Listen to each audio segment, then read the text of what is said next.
Hi everyone, in front of me I've got INFINIX Zero X Pro, and let me share with you how to turn off running apps on this device.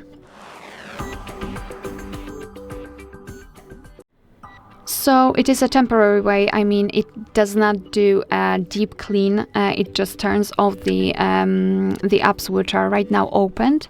So basically we have to open the recents. Depending on what kind of navigation type you've got set, you can do it differently.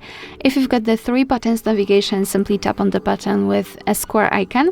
And if you've got the gestures, swipe your finger from the button to the center of your device and hold your finger somewhere here like that. So here we've got the recents. I've accidentally turned off the one of those apps manually. This is how to do it. Simply swipe the app up like that. However, if you've got a lot of apps opened, I highly recommend to simply tap on this trash bin icon right in the middle.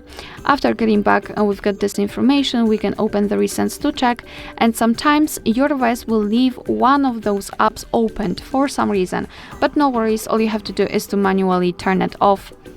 After entering again, here we've got no recent items, which means that we just successfully closed all background apps. Alright, so that will be all. Thank you so much for watching. Please hit the subscribe button and leave the thumbs up.